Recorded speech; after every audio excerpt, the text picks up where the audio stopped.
Welcome to Prema's vlog. இன்றைக்கி நம்ம என்ன செய்ய போகிறோம்னா சப்பாத்தியில் சில்லி பரோட்டா பண்ண போகிறோம். எப்படி புரோட்டாவில் சில்லி பரோட்டா செய்கிறோமோ அதே மாதிரி வீட்டில் இருக்க பொருட்களை வச்சு சப்பாத்தியில் சில்லி பரோட்டா எப்படி செய்கிறதுன்னு இப்போ பார்க்கலாம் வாங்க. ஃபஸ்ட்டு என்ன பண்ணணும்னா ஆயில் எடுத்துக்கிறணும். ஒரு 2 ஸ்பூன் உங்களுக்கு ஆயில் இருக்கோ அந்த ஆயில் யூஸ் பண்ணிக்கலாம்.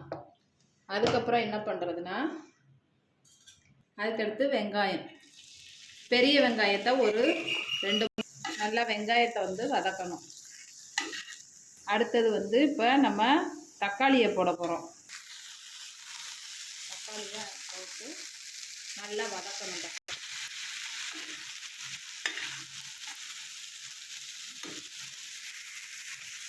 இல்லைன்னா கொஞ்சோண்டு உப்பு ஆட் பண்ணிக்கிறோம். இப்போ மசாலா ஆட் பண்ணணும். இப்போ சில்லி பவுடர், மிளகாய் பொடி ஒரு 1/2 ஸ்பூன், அப்புறம் சிக்கன் பொடி ஒரு 1/2 ஸ்பூன், அப்புறம் வீட்டு மசாலா பொடி ஒரு ஸ்பூன், இன்னொரு ஸ்பூன் கூட சேர்த்துக்கலாம். 2 ஸ்பூன் எல்லாத்தையும் சேர்த்து ஆட் பண்ணி கலக்கணும்.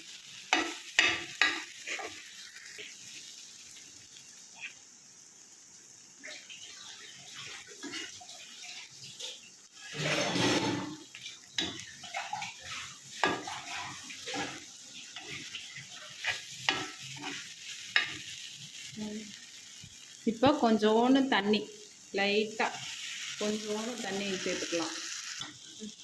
இப்போ ஒரு 3 சப்பாத்தியை நல்லா சின்ன சின்னதாக கட் பண்ணி வச்சுருக்குறோம். அந்த சப்பாத்தியை இப்போ இதோட ஆட் பண்ண போகிறோம்.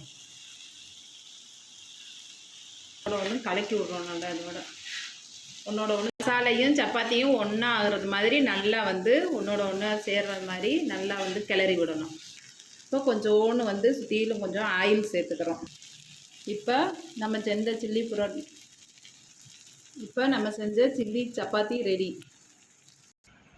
இப்போ சில்லி சப்பாத்தி ரெடி ஆயிடுச்சு. சுவைத்து பார்க்கலாம் வாருங்கள்.